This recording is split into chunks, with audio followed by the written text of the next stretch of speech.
नमस्कार दोस्तों, स्वागत है आपका हमारे YouTube channel Target Civil Services में। तो आज 21 जुलाई मध्य प्रदेश के डेली करंट अफेयर में आज हम पढ़ेंगे 21 जुलाई की करंट अफेयर। तो लेक्चर ध्यान से देखिएगा और दोस्तों इसने भी वीडियो को लाइक नहीं किया है तो लाइक और शेयर जरूर कर दीजिए और अगर आप इस चैनल पर नए हो तो सब्सक्राइब भी कर लीजिए। तो चलिए सबसे पहले हम दिवस देख लेते हैं। 1 जुलाई को हम मनाया था नेशनल डॉक्टर्स डे, राष्ट्रीय डॉग दिवस और चार्टेड अकाउंटेंट डे। और 1 जुलाई को हमने SBI का स्टेटहुड डे भी मनाया था। 2 जुलाई को हमने मनाया था वर्ल्ड UFO डे यानी अनआइडेंटिफाई ऑब्जेक्ट। 4 जुलाई को मनाया जाता है USA का स्वतंत्रता दिवस। 6 जुलाई को मनाया जाता है वर्ल्ड जूनोसिस डे। 11 जुलाई को विश्व जनसंख्या दिवस। 12 जुलाई को विश्व मलाला दिवस और 18 जुलाई को अंतर्राष्ट्रीय नेल्सन मंडेला डे। तो ये है हमारा टेलीग्राम चैनल। इस पर डेली 20 क्वेश्चन का क्विज होता है जिसमें से जो 10 क्वेश्चन रहते हैं वो मध्य प्रदेश जीके से रहते हैं जो कि प्रीवियस ईयर एग्जाम में पूछे भी जा चुका है। तो ये 10 क्वेश्चन मोस्ट इंपॉर्टेंट रहते हैं और 5 question Madhya Pradesh current affair से जो इंपॉर्टेंट रहते हैं उन्हीं को इंक्लूड किया जाता है और 5 क्वेश्चन हम लेते हैं नेशनल करंट अफेयर से। फिर उसके बाद इस टाइप से इसका रिजल्ट बनता है। तो आप भी इस क्विज में पार्टिसिपेट कर सकते हो दोस्तों। इसमें जो पहली रैंक आई है, कल जो टेस्ट लिया था हमने, सुधा तिवारी की आई है। सेकंड रैंक आई है योगेश्वरी की और थर्ड रैंक संदीप की आई है। और दोस्तों टाइमिंग क्या रहेगी तो देखिए 8 से 9 बजे के बीच आपको ये टेस्ट मिल जाएगा, ठीक है, टेलीग्राम पर। और दोस्तों इस टेलीग्राम चैनल की लिंक आपको हमारे वीडियो डिस्क्रिप्शन बॉक्स में मिल जाएगी। और देखिए अगर लिंक ओपन नहीं हो रही है तो आप टेलीग्राम चैनल पर सर्च करोगे टारगेट सिविल सर्विसेज तो भी आपको मिल जाए। चलिए दोस्तों सबसे पहले कर लेते हैं हमने जो कल करंट अफेयर पढ़े थे उसका रिवीजन। उसके बाद हम स्टार्ट करेंगे आज के करंट अफेयर। तो कल के करंट अफेयर में पहला क्वेश्चन था हमारा उद्यमिता विकास केंद्र सैडमैप। इसकी फुल फॉर्म क्या होती है? इसकी फुल फॉर्म होती है centre for entrepreneurship development Madhya Pradesh, ठीक है। इसकी स्थापना 1988 में हुई थी और देखिए एक नॉन प्रॉफिट ऑर्गेनाइजेशन है। और इंदिरा गांधी राष्ट्रीय जनजाति विश्वविद्यालय अमरकंटक। तो देखिए इंदिरा गांधी राष्ट्रीय जनजाति विश्वविद्यालय कहाँ पर है? अमरकंटक में है। और अमरकंटक किस डिस्ट्रिक्ट में है? तो अनूपपुर में है। और देखिए ये अमरकंटक से 2 महत्वपूर्ण नदियाँ कौन कौन सी निकलती है? तो ये निकलती है एक तो नर्मदा नदी और एक तो सोन नदी। इंदिरा गांधी राष्ट्रीय जनजाति विश्वविद्यालय इसकी स्थापना कब हुई थी? 2007 में हुई थी। इसके चांसलर कौन है? तो मध्य प्रदेश के गवर्नर इसके चांसलर है। और इसके वाइस चांसलर कौन है? श्री प्रकाश मणि त्रिपाठी इसके वाइस चांसलर है। तो इनके बीच किस क्षेत्र को मजबूत करने के लिए एक समझौता ज्ञापन पर हस्ताक्षर किए गए हैं? किस क्षेत्र को? तो MSME या सूक्ष्म लघु एवं मध्यम उद्यम, ठीक है। तो इस क्षेत्र को मजबूत करने के लिए दोनों के बीच एक समझौता ज्ञापन पर हस्ताक्षर किए गए हैं। और हमारे सूक्ष्म लघु एवं मध्यम उद्यम मंत्री कौन है? तो वो है ओम प्रकाश सकलेचा। इनके पास विज्ञान एवं प्रौद्योगिकी विभाग भी है। नेक्स्ट क्वेश्चन था हमारा हाल ही में मंत्री गोपाल भार्गव, इनके पास हमारे मध्य प्रदेश का कौन सा विभाग है? तो ये लोक निर्माण तथा कुटीर एवं ग्रामोद्योग मंत्री है मध्य प्रदेश के। तो इन्होंने किस जिले में दस्तक अभियान का शुभारंभ किया है? तो किस डिस्ट्रिक्ट में किया है? तो निवाड़ी डिस्ट्रिक्ट में किया। तो निवाड़ी डिस्ट्रिक्ट मध्य प्रदेश का 52वां जिला था, ठीक है। और ये कब बना था? तो ये बना था 2018 में। किस डिस्ट्रिक्ट से अलग होकर बना था? तो ये टीकमगढ़ डिस्ट्रिक्ट से अलग होकर बना था, ठीक है। और देखिए मध्य प्रदेश का 51वां जिला कौन सा था? तो वो था आगरमालवा। आगरमालवा किससे अलग होकर बना था? ये शाजापुर से अलग होकर बना था। और कब बना था? तो 2013 में बना था। देखिए दस्तक अभियान के तहत जो 5 साल के बच्चे हैं उनको विटामिन A की दवाई पिलाई जाएगी और जो उनका स्वास्थ्य है इसका परीक्षण भी किया जाएगा। और यह अभियान कब तक चलेगा? तो 18 अगस्त तक चलेगा। नेक्स्ट क्वेश्चन था हमारा हाल ही में ताप्ती जन्मोत्सव कब मनाया गया? तो ये मनाया गया 16 जुलाई को, ठीक है। और देखिए प्रतिवर्ष ताप्ती जन्मोत्सव आषाढ़ शुक्ल सप्तमी को मनाया जाता है। और यहाँ बात करें हम ताप्ती नदी की तो देखिए ताप्ती नदी की लंबाई कितनी है? 724 किलोमीटर इसकी लंबाई है। इसका उद्गम स्थल कहाँ पर है? बैतूल जिले की मुल्ताई में इसका उद्गम स्थल है। और देखिए इसका मुहाना कहाँ पर है? तो खंबात की खाड़ी अरब सागर में ये जाके मिल जाती है।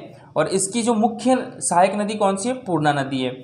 और देखिए एक चीज़ याद रखना, हमारे मध्य प्रदेश की, देखिए हमारे देश की 2 ऐसी नदियाँ जो पूर्व से पश्चिम की ओर बहती है वो कौन कौन सी है? तो एक तो नर्मदा है और एक ताप्ती है। और दोनों का उद्गम स्थल कहाँ पर है? हमारे मध्य प्रदेश में है। देखिए ताप्ती नदी को सूर्य भगवान की पुत्री भी कहा जाता है, ठीक है।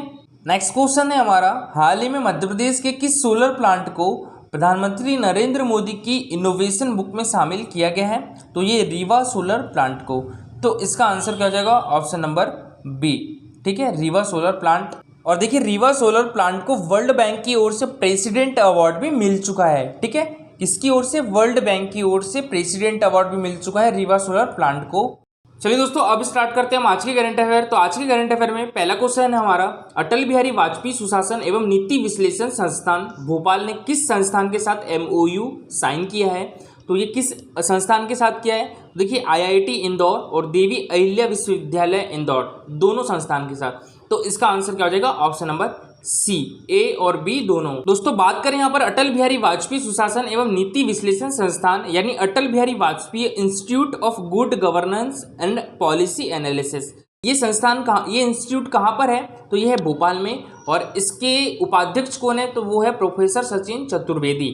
ठीक है, इनको अभी हाल ही में नियुक्त किया गया है, और जो इसमें सबसे बड़ा पद होता है वो उपाध्यक्ष का ही होता है। बात करें यहाँ पर IIT इंदौर की, तो इसकी फुल फॉर्म क्या होती है? Indian institute of technology Indore. इसकी स्थापना कब हुई थी? 2009 में इसकी स्थापना हुई थी, और इसके अभी जो चेयरमैन है वो कौन है? दीपक B पाठक इसके चेयरमैन है, और डायरेक्टर कौन है? NK जैन। और दोस्तों इंदौर देश का एकमात्र ऐसा शहर है जहां पर IIM और IIT दोनों संस्थान है। बात करें हम यहाँ पर देवी अहिल्या विश्वविद्यालय इंदौर की, तो इसकी स्थापना कब हुई थी? देवी अहिल्या विश्वविद्यालय इंदौर की 1964 में। ठीक है, याद रखिएगा 1964 में इसकी स्थापना हुई थी। और इसके चांसलर कौन है? तो इसके चांसलर है गवर्नर ऑफ मध्य प्रदेश, और हमारे मध्य प्रदेश के गवर्नर कौन है? श्री मंगू भाई पटेल। इस चांसलर कौन है देवी अहिल्या विश्वविद्यालय इंदौर के? तो यह प्रोफेसर रेणु जैन। तो देखिए दोस्तों, अटल बिहारी वाजपेयी सुशासन एवं नीति विश्लेषण संस्थान भोपाल ने मंगलवार को IIT इंदौर और देवी अहिल्या विश्वविद्यालय इंदौर के साथ एक MOU साइन किया है। दोस्तों MOU का मतलब क्या होता है? Memorandum of understanding.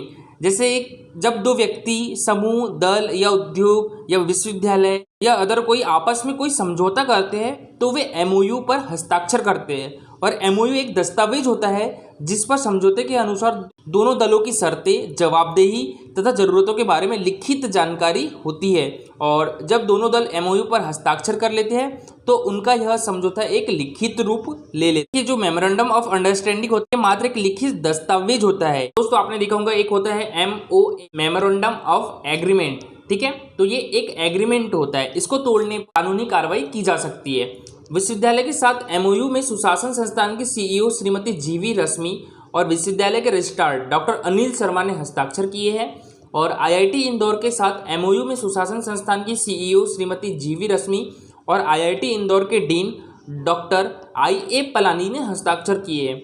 और इस दौरान सुशासन संस्थान के जो उपाध्यक्ष प्रोफेसर सचिन चतुर्वेदी, IIT इंदौर के डायरेक्टर प्रोफेसर नीलेश कुमार जैन और देवी अहिल्या विश्वविद्यालय की जो कुलपति है प्रोफेसर रेणु जैन उपस्थित थी। नेक्स्ट क्वेश्चन है हमारा, जलाशयों की जल भंडारण क्षमता की पुनर्स्थापना करने वाला देश का पहला राज्य कौन सा बन गया है? तो ये बन गया है हमारा प्यारा मध्य प्रदेश। तो इसका आंसर क्या हो जाएगा? Option number B, Madhya Pradesh. तो देखिए, मुख्यमंत्री शिवराज सिंह चौहान की अध्यक्षता में मंत्रालय में मंत्रिपरिषद की बैठक हुई, और बैठक में राज्य के जलाशयों की जल भंडारण क्षमता की पुनर्स्थापना के लिए नीतिगत निर्णय लेते हुए निविदा प्रक्रिया, आधार मूल्य, निविदा अर्हता के मापदंडों एवं अन्य शर्तों को अनुमोदित किया गया। और नीति में संशोधन के बाद मध्य प्रदेश देश का पहला राज्य होगा जिसमें प्रथम चरण में 4 जलाशय से गाद निकालने का टेंडर होगा। ठीक है, और इसमें 5 लाख हेक्टेयर सिंचाई क्षमता का पुनर्स्थापना हो सकेगा, और भूमि की उत्पादकता बढ़ेगी, बांधों का जीवन काल बढ़ेगा, और रेत का उपयोग हो सकेगा, और स्थानीय लोग को रोजगार मिलेगा, और लगभग 300 करोड़ रुपए के राजस्व की प्राप्ति होगी। नेक्स्ट क्वेश्चन है हमारा, मेसर्स बुरहानपुर टेक्सटाइल लिमिटेड द्वारा बुरहानपुर जिले में कितने रुपए की टेक्सटाइल परियोजना स्थापित की जाएगी? तो ये 300 करोड़ रुपए की टेक्सटाइल परियोजना स्थापित की जाएगी। तो इसका आंसर क्या हो जाएगा? Option number B, 300 crore. और दोस्तों यहाँ पर मैं आपको बुरहानपुर के बारे में बता दूं, देखिए केला अनुसंधान केंद्र कहाँ पर है? तो ये भी बुरहानपुर डिस्ट्रिक्ट में है। और देखिए बुरहानपुर डिस्ट्रिक्ट के नेपानगर में national newsprint and paper mill भी स्थापित है। और देखिए यहाँ मध्य प्रदेश का प्रथम चांदनी ताप विद्युत केंद्र भी कहाँ पर है?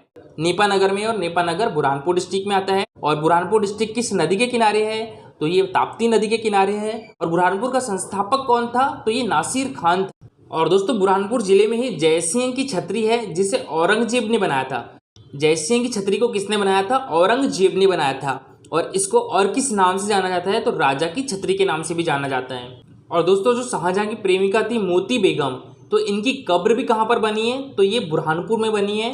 और यहाँ पर स्थित जो फारूकी का किला है इसका निर्माण भी किसके द्वारा करवाया गया? देखिए मुख्यमंत्री शिवराज सिंह चौहान से बुरहानपुर स्थित कपड़ा निर्माता company Messrs Burhanpur textile private limited company के प्रतिनिधियों ने मंत्रालय में मुलाकात की और इस दौरान उन्होंने बुरहानपुर मध्य प्रदेश में लगभग 300 करोड़ रुपए के निवेश से टेक्सटाइल परियोजना स्थापित करने का निवेश प्रस्ताव मुख्यमंत्री श्री शिवराज सिंह चौहान जी को सौंपा।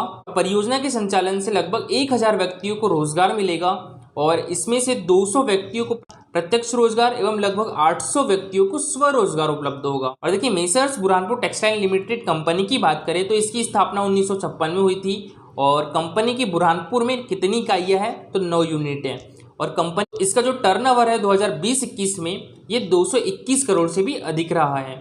नेक्स्ट क्वेश्चन है हमारा, देखिए यूनेस्को, इसकी फुल फॉर्म क्या होती है? तो देखिए इसकी फुल फॉर्म होती है the United Nation Educational Scientific and Culture organisation.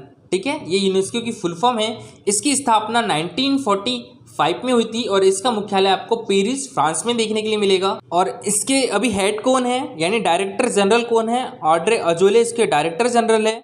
इसकी हिस्टोरिक अर्बन लैंडस्केप परियोजना में मध्य प्रदेश के किस शहर को शामिल किया गया है? तो ये ग्वालियर और ओरछा दोनों को। तो इसका आंसर क्या हो जाएगा? ऑप्शन नंबर सी, ए और बी दोनों। और देखिए ओरछा किस डिस्ट्रिक्ट में आता है? तो ये हमारे मध्य प्रदेश का जो 52वां डिस्ट्रिक्ट है निवाड़ी, उस डिस्ट्रिक्ट में आता है ओरछा। और देखिए इसी से रिलेटेड एक और क्वेश्चन कर लेते हैं। हाल ही में ग्वालियर एवं ओरछा के लिए यूनेस्को की हिस्टोरिक अर्बन लैंडस्केप परियोजना का शुभारंभ किसने किया है? तो ये क्या है? हमारे मध्य प्रदेश के मुख्यमंत्री शिवराज सिंह चौहान के द्वारा। ठीक है, तो इसका आंसर क्या हो जाएगा? Option number C, Mangubhai Patel हमारे मध्य प्रदेश के राज्यपाल, सुश्री उषा ठाकुर हमारे मध्य प्रदेश की संस्कृति अध्यात्म एवं पर्यटन मंत्री है और श्री गिरीश गौतम हमारे मध्य प्रदेश के विधानसभा अध्यक्ष है। और नेता प्रतिपक्ष कौन है? तो वो कमलनाथ है।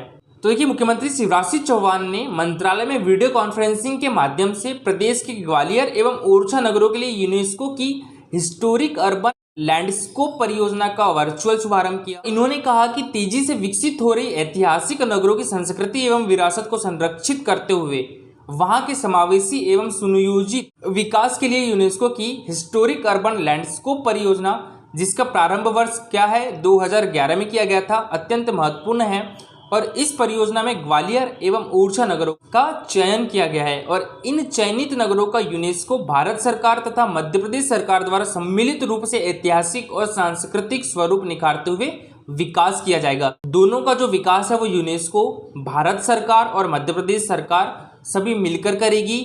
और इस परियोजना में जो दक्षिण एशिया है, अच्छा दक्षिण एशिया में कौन कौन सी कंट्री आती है? तो देखिए इसमें आती है बांग्लादेश, भूटान, इंडिया, पाकिस्तान, नेपाल, श्रीलंका, अफगानिस्तान, मालदीव्स। ठीक है, तो इसमें मात्र 6 नगर ही सम्मिलित है, जिनमें भारत के अजमेर एवं वाराणसी, तो इसमें से भी 2 तो भारत के ही हो गए। अब जो 7वां नगर होगा वो ओरछा और 8वां ग्वालियर नगर के रूप में शामिल किया गया है। तो हमारे देश में अब कितने नगर हो गए हैं इस परियोजना में शामिल? 4 नगर हो गए हैं। ठीक है, अजमेर, वाराणसी, ओरछा और ग्वालियर। ठीक है, 8 नगरों में से तो हमारे भारत के 4 नगर हो गए और इन शहरों का डेवलपमेंट एवं मैनेजमेंट प्लान यूनेस्को द्वारा बनाया जाएगा और यहाँ के इतिहास, संस्कृति, खान पान, रहन सहन, आर्थिक विकास, सामुदायिक विकास सहित सभी पहलुओं को इसमें शामिल किया जाएगा। और मुख्यमंत्री शिवराज सिंह चौहान जी द्वारा कहा गया है कि यूनेस्को की इस परियोजना से मध्य प्रदेश में पर्यटन को नया आयाम मिलेगा। हमारे मध्य प्रदेश में पर्यटन के विकास के लिए बहुत सी योजनाएं भी चलाई गई है, जैसे रिस्पॉन्सिबल टूरिज्म, ग्रामीण पर्यटन, महिलाओं के लिए सुरक्षित पर्यटन, बफर में सफर, night safari, wellness and mindful tourism, युवा साहसिक पर्यटन। तो बहुत सी ऐसी योजनाएं चलाई गई है। और देखिए जो यूनेस्को के श्री एरिक फाल्ट है, तो इनके द्वारा कहा गया है कि परियोजना के माध्यम से ओरछा एवं ग्वालियर शहरों का इतिहास एवं सांस्कृतिक महत्व को ध्यान में रखते हुए विकास किया जाएगा और साथ ही पर्यावरण एवं समुदाय के विकास पर भी पूरा ध्यान दिया जाएगा। और यूनेस्को भारत की सुश्री जूनी हॉर्न ने कहा है कि सस्टेनेबल डेवलपमेंट 2030 के एजेंडे को ध्यान में रखते हुए ओरछा और ग्वालियर का विकास किया जाएगा। और मोस्ट इंपॉर्टेंट क्वेश्चन भी है, तो याद रखिएगा दोस्तों। कल का हमारा क्वेश्चन था निम्न में से कौन सा जलप्रपात नर्मदा नदी पर स्थित नहीं है? तो देखिए कल मैंने एक वीडियो बनाया था हमारे मध्य प्रदेश में जितने भी इंपॉर्टेंट जलप्रपात है उनको याद करने की ट्रिक, और ट्रिक बहुत आसान है दोस्तों। आप उस वीडियो को एक बार देखिएगा, उसमें पूरी डिटेल में आपको बताया भी है मैंने। तो देखिए कौन सा जलप्रपात नहीं है? देखिए कपिलधारा जलप्रपात भी है, दुग्धधारा जलप्रपात भी है और भेड़ाघाट धुआंधार जलप्रपात भी स्थित है। तो इसका आंसर क्या हो जाएगा? ऑप्शन नंबर बी, भालकुंड जलप्रपात स्थित नर्मदा नदी पर नहीं है। अच्छा, तो भालकुंड जलप्रपात किस नदी पर स्थित है? ये बीना नदी पर स्थित है। किस डिस्ट्रिक्ट में है? तो ये सागर डिस्ट्रिक्ट में है। जो कपिलधारा जलप्रपात है ये अनूपपुर डिस्ट्रिक्ट में है, जो दुग्धधारा जलप्रपात है ये भी अनूपपुर डिस्ट्रिक्ट में है। तो देखिए दोस्तों, एक बार फिर से मैं आपको याद करा देता हूँ नर्मदा नदी पर स्थित जलप्रपात, ठीक है। तो कौन कौन सी जलप्रपात स्थित है? धुआंधार जलप्रपात स्थित है जो कि जबलपुर डिस्ट्रिक्ट में है, और दर्दी जलप्रपात स्थित है जो कि खरगोन डिस्ट्रिक्ट में है, कपिलधारा जलप्रपात स्थित है जो कि अनूपपुर डिस्ट्रिक्ट में है, सहस्त्रधारा जलप्रपात स्थित है जो कि महेश्वर में, महेश्वर भी हमारे मध्य प्रदेश के किस डिस्ट्रिक्ट में है? तो ये बुरहानपुर डिस्ट्रिक्ट में है, ठीक है। और देखिए दुग्धधारा जलप्रपात अनूपपुर डिस्ट्रिक्ट में है और मधार जलप्रपात बड़वाह में है, ठीक है। और धुआंधार जलप्रपात कहाँ पर है? जबलपुर के भेड़ाघाट में स्थित है। इसकी ट्रिक क्या थी दोस्तों? धुआं से दर्द का सहस्त्र इलाज दूध में, ठीक है। 2 से 3 बार पढ़िएगा, धुआं से दर्द का सहस्त्र इलाज दूध में, ठीक है। तो धुआं से क्या हो जाएगा? धुआंधार जलप्रपात, और दर्द से क्या हो जाएगा? दर्दी जलप्रपात, और का से क्या हो जाएगा? कपिलधारा जलप्रपात, और सहस्त्र से हो जाएगा सहस्त्रधारा जलप्रपात, और दूध से हो जाएगा दुग्धधारा जलप्रपात, और में से हो जाएगा मधार जलप्रपात, ठीक है दोस्तों। याद रखिएगा, बहुत आसान ट्रिक है। और बात करें हम यहाँ पर नर्मदा नदी की, तो देखिए नर्मदा नदी हमारे मध्य प्रदेश की जीवन रेखा भी कहा जाता है, और ये हमारे मध्य प्रदेश की सबसे लंबी नदी है। और देखिए हमारे मध्य प्रदेश को नदियों का मायका भी कहा जाता है। तो नर्मदा नदी की लंबाई कितनी है? 1312 किलोमीटर है। और मध्य प्रदेश में इसकी लंबाई कितनी है? तो 1077 किलोमीटर है। इसका उद्गम स्थल कहाँ पर है? तो अमरकंटक में है। और देखिए अमरकंटक से नर्मदा नदी भी निकलती है और एक सोन नदी भी निकलती है। इसका मुहाना कहाँ पर है? तो गुजरात के खंभात की खाड़ी में इसका मुहाना है। और नर्मदा नदी की सहायक नदियाँ कौन सी है? तो एक तो हिरनतंबोली, बनास, चंद्रशेखर, कानर, वंदना और तवा है। और देखिए हमारे देश की 2 नदियाँ जो पूर्व से पश्चिम की ओर बहती है वो कौन कौन सी है?